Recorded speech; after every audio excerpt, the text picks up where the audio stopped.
तो हेलो दोस्तों, कैसे हो आप सब। उम्मीद करता हूँ बहुत अच्छे होगे और अपनी स्टडी को बहुत अच्छे से कंटिन्यू कर रहे होगे। तो आज की लाइव क्लास में मैं आप सब के लिए लेकर के आ गया हूँ, जो कल की लाइव क्लास इंटरप्शन की वजह से नहीं हो पाई थी, उसी को कंटिन्यू करने के लिए नए जुड़े हुए लोगों के लिए हमेशा की तरह दो इन्फॉर्मेशन है। पहली चीज़ ये है कि आपको क्वेश्चन नंबर मेंशन करना होता है आंसर देने से पहले, और दूसरी चीज़ आपको थोड़ा सा धैर्य दिखा करके आंसर देना होता है। जब मैं क्वेश्चन पढ़ देता हूँ, उसके बाद जब मैं चौथे ऑप्शन तक पहुँच जाता हूँ, उसके बाद में मैं आपको 10 सेकंड का टाइम देता हूँ। तो जब मैं चौथा विकल्प पढ़ देता हूँ, उसके बाद में आपको अपने आंसर्स टाइप करने होते हैं। तो पहले प्रश्न के साथ में हम आज की लाइव क्लास की शुरुआत करते हैं। Good evening to all of you and welcome to UPSC prime time.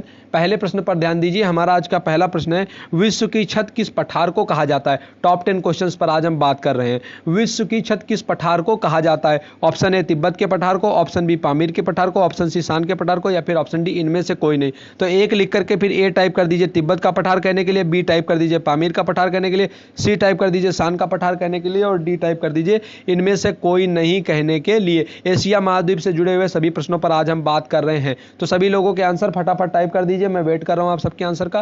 Question ये है कि विश्व की छत किस पठार को कहा जाता है। तिब्बत का पठार, पामीर का पठार, शान का पठार, या फिर इनमें से कोई नहीं। एक लिख करके फिर ए बी सी और डी टाइप करके मुझे बताइए पहले प्रश्न का सही जवाब क्या है।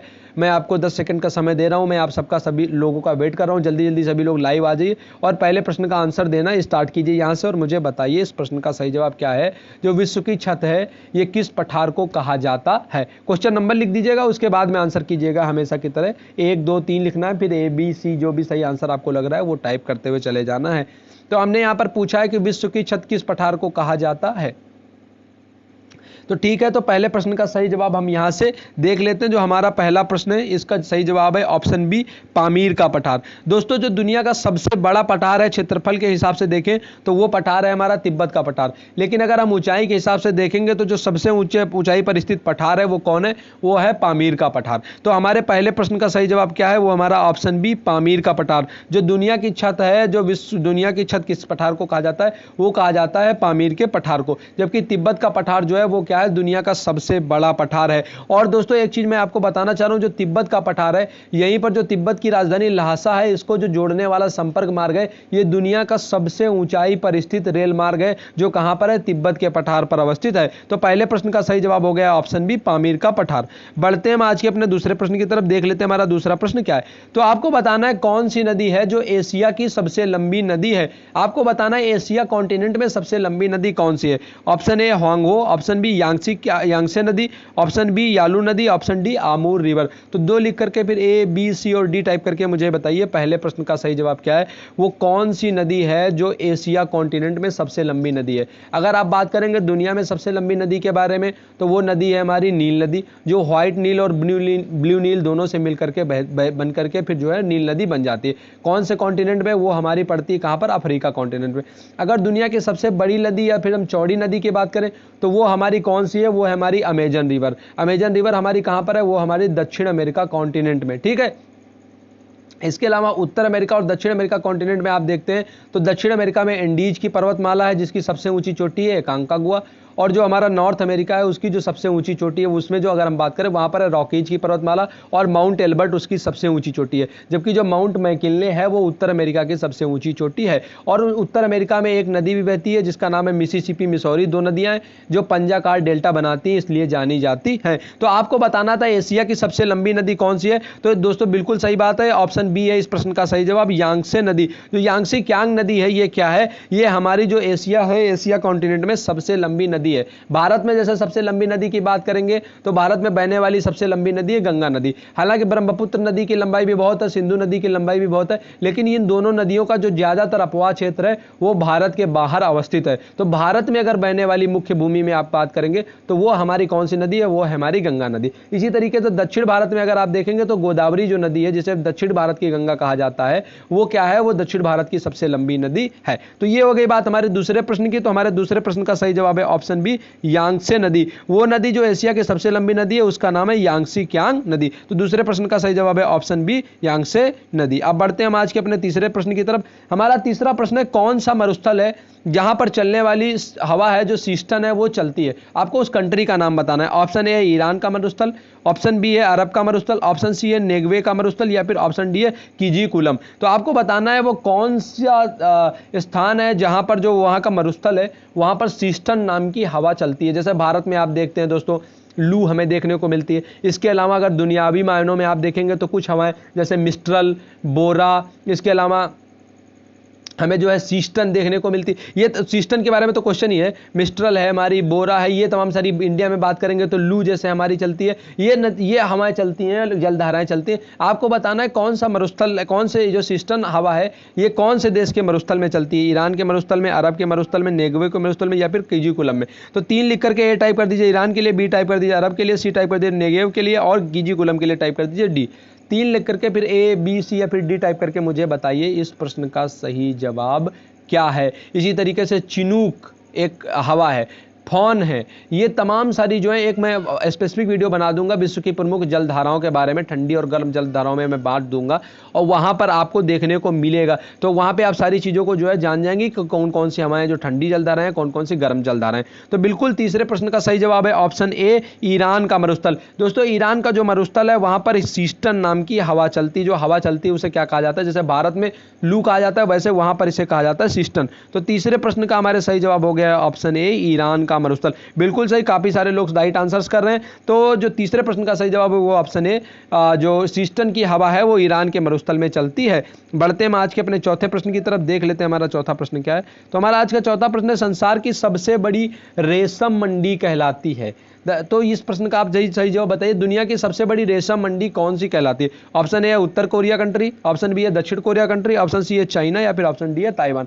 4 लिख करके फिर ए, बी, सी या फिर डी टाइप करके मुझे बताइए रेशम की मंडी कौन से देश को कहा जाता है। तो पुराने समय में भी हमें रेशम मार्ग देखने को मिलते हैं उस कंट्री के साथ में, और बताइए उत्तर कोरिया, दक्षिण कोरिया, चीन या फिर ताइवान, कौन सा वो कंट्री है जो रेशम की मंडी कहलाता है।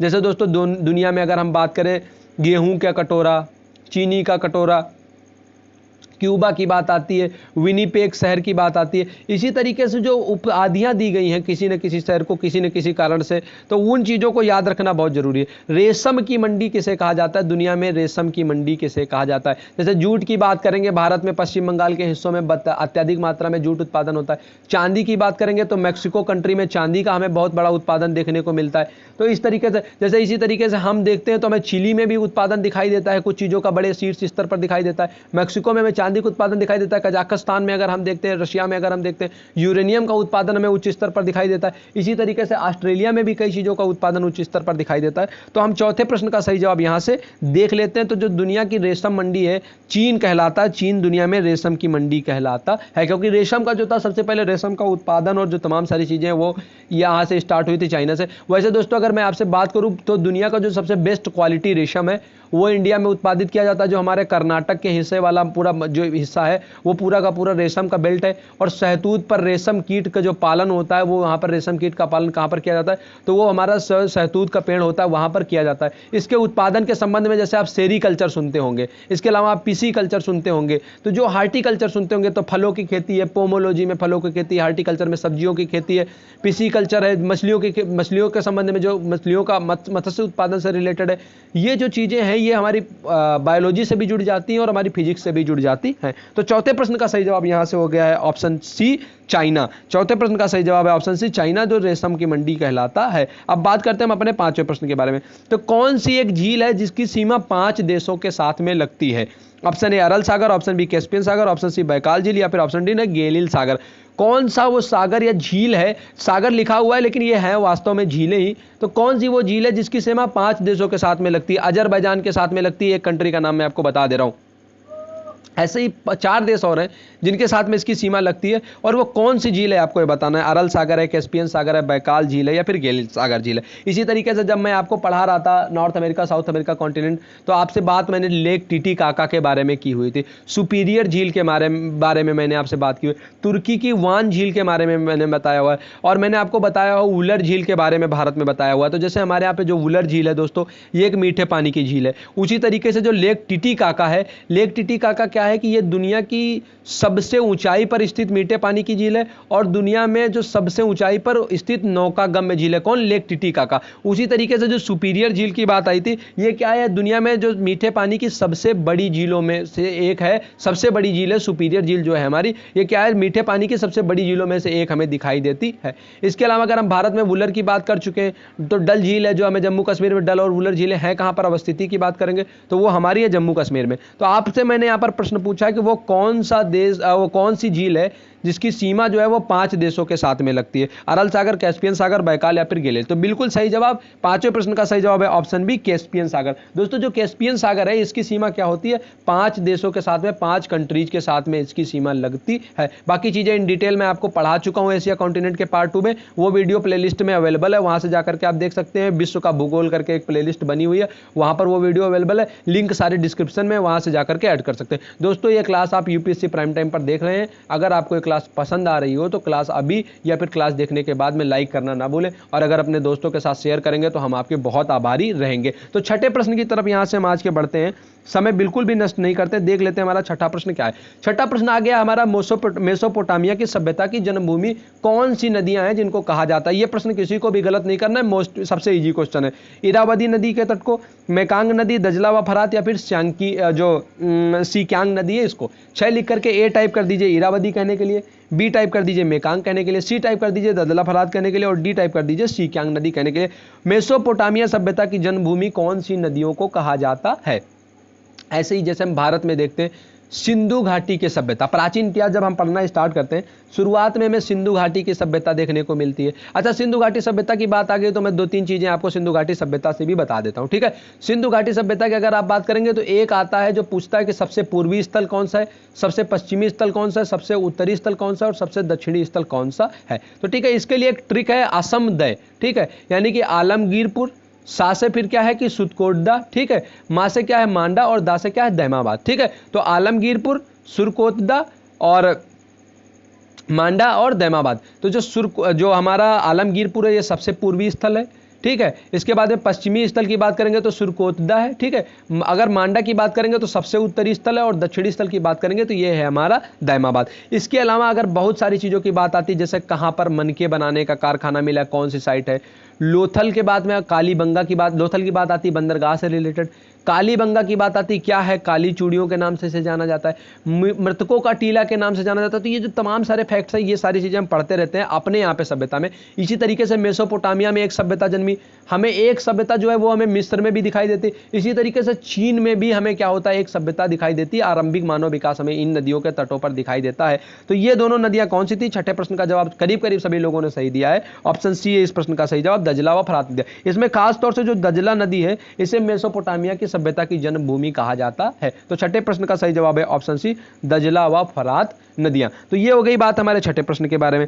अब देख लेते हैं हम आगे, हमारा सातवां प्रश्न है, आमूर रिवर जो है वो किन दो कंट्रीज की सीमा को बनाती है? ठीक है, जैसे दोस्तों रियो ग्रांडे नदी है। अब मैं आज आपका रिवीजन करा रहा हूं तो क्वेश्चन के साथ कुछ चीजों का रिवीजन करा ही देता हूं। तो दोस्तों जैसे एक रियो ग्रांडे नदी है जो हमें देखने को मिलती है, किसकी किसकी सीमा बनाती है? मैक्सिको और अमेरिका के बीच में सीमा बनाती है कौन? रियो ग्रांडे नदी, ठीक है। इसी तरीके से मैंने आपको 2-3 नदियों के बॉर्डर्स के बारे में और बताया था। जैसे मैंने आपको एक चीज बताई हुई थी कि मंगोलिया के साथ में चाइना की सीमा बना रही थी एक नदी, ठीक है। पीली नदी के बारे में मैंने आपको बताया हुआ था कि वो क्या होती है कि जो लोएस के मैदान है वहां से बहती है और उससे जुड़ा हुआ जो सागर है वो भी पीला सागर कहलाता है क्योंकि उसको भी पानी वो पीला कर देता है, ठीक है। आमूर रिवर कौन से दो कंट्रीज की सीमा बनाती है? उत्तर कोरिया और रशिया के, चाइना और उत्तर कोरिया की, चीन और रूस की, या फिर थाईलैंड और हांगकांग की? 7 लिख करके ABCD टाइप कर दीजिए, ऑप्शन मैंने आपको बता दिए हुए हैं। सातवें प्रश्न का सही जवाब क्या है? ऐसे ही मैंने आपको एक पर्वत श्रृंखला के बारे में बताया था यूरोप का कॉन्टिनेंट पढ़ाते हुए, पिरेनीज की पर्वत श्रृंखला। तो जो स्पेन और फ्रांस है उसको कौन सी पर्वत श्रृंखला जोड़ती है? वो है हमारी पिरेनीज की पर्वत श्रृंखला। ये दोनों कंट्रीज को क्या करती थी? डिवाइड कर देती है। पिरेनीज की जो पर्वत श्रृंखला दोनों कंट्रीज को डिवाइड कर देती है। आमूर रिवर कौन से दो देशों के बॉर्डर को बनाती है? इसके अलावा जैसे 2-3 नदियां और हैं जिनके बारे में, जैसे हम माही नदी के बारे में सुनते हैं। अब मैं आपको नदियों के नाम बता रहा हूं, आप विशेषता उनकी जान जाएंगे। उनकी विशेषता यह है कि एक नदी है जो कर्क रेखा को 2 बार काटती है, मकर रेखा को 2 बार काटती है। जैसे लिम्पोपो नदी के बारे में आप सुनते रहेंगे, कांगो जायरे नदी के बारे में सुनते रहेंगे, विषुवत रेखा को 2 बार काटती। ये कुछ इंपॉर्टेंट फैक्ट्स हैं नदियों के बारे में जो हमें याद रखने, ठीक है। तो जो दोस्तों आमूर रिवर है, ये प्रश्न था कि आमूर रिवर कौन से दो कंट्रीज के बीच में सीमा बनाती है। तो हमारे 7वें प्रश्न का सही जवाब है ऑप्शन सी, रशिया और चाइना। जो रूस और चीन है इनके बीच में सीमा कौन सी रिवर बनाती है? वो बनाती है हमारी अमूर रिवर। तो ये हो गया हमारा आज का 7वां प्रश्न। बढ़ते हैं हम आज के अपने 8वें प्रश्न की तरफ, देख लेते हैं हमारा आज का 8वां प्रश्न क्या कह रहा है। हमारा आज का 8वां प्रश्न ये है कि दक्षिण पूर्वी एशिया की सबसे बड़ी मीठे पानी की झील कौन सी? ठीक है दोस्तों, देखिए मीठे पानी की झीलों के बारे में मैं अभी आपको एक बार रिवाइज करा चुका हूं। तो मैंने यहां पर आपसे क्वेश्चन पूछा कि जो दक्षिण एशिया है, साउथ एशिया है, इसमें मीठे पानी की सबसे बड़ी झील कौन सी है?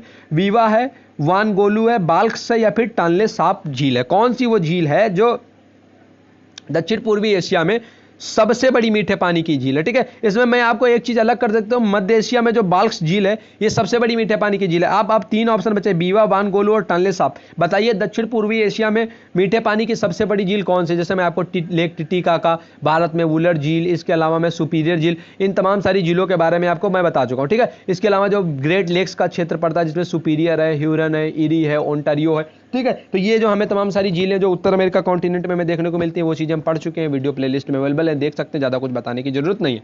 तो 8वें प्रश्न का जवाब सभी लोग फटाफट कर दीजिए, ABCD टाइप कर दीजिए, वीवा, वानगोलू या फिर टानले साप। 8 लिख करके A, B, C या फिर D टाइप करके मुझे बताइए इस प्रश्न का सही जवाब क्या है। तो चलिए दोस्तों, करीब करीब 10 सेकंड का समय होने को है, तो देख लेते हैं हमारे 8वें प्रश्न का सही जवाब क्या है। तो दोस्तों आज हमारे 8वें प्रश्न का सही जवाब है ऑप्शन डी, टानले साप। 8 में लिख लीजिए डी, बिल्कुल। जो दक्षिण पूर्वी एशिया है इसकी जो सबसे बड़ी झील है उसका नाम है टानले साप। 9वें प्रश्न की तरफ बढ़ लेते हैं। तो अफगानिस्तान की एक इंपॉर्टेंट रिवर है, मैंने आपको बताई हुई थी, बताइए वो आपको, मुझे बताइए रिवर वो कौन से। जैसे जब हम सिंधु नदी के बारे में पढ़ते हैं तो हमें उसकी काबुल है, सहायक नदियों की अगर बात करेंगे, आप कभी भी सिंधु नदी के बारे में पढ़ेंगे तो वहां पर आपको एक काबुल सहायक नदी सिंधु नदी में देखने को मिलेगी। ठीक है, तो काबुल जो सहायक नदी आपको देखने को मिलती है, उसी प्रकार से अफगानिस्तान में एक और इंपॉर्टेंट रिवर बहती है, आपको उसका नाम बताना है। हेलमंद है, इरावदी है, यालू है या फिर हांगो है? फटाफट 9 लिख करके A, B, C या फिर D टाइप करके मुझे बताइए इस प्रश्न का सही जवाब क्या है। जो अफगानिस्तान है उसकी इंपॉर्टेंट रिवर एक है, वो उसका नाम क्या है? हेलमंद है, इरावदी है, यालू है या फिर हांगो? 9 लिख करके ABCD टाइप करके मुझे बता दीजिए इस प्रश्न का सही जवाब क्या है। 10वें और अंतिम प्रश्न की तरफ हम बढ़ने वाले हैं, तो फटाफट मुझे बता दीजिए। इंडिया में जैसे बात आती है तो जो गंगा है, यमुना है, गोदावरी है, इंपॉर्टेंट नदियां हैं। दक्षिण अमेरिका में अगर आप बात करेंगे तो दक्षिण अमेरिका कॉन्टिनेंट में हमें इंपॉर्टेंट नदी के रूप में अमेजन दिखाई देती है।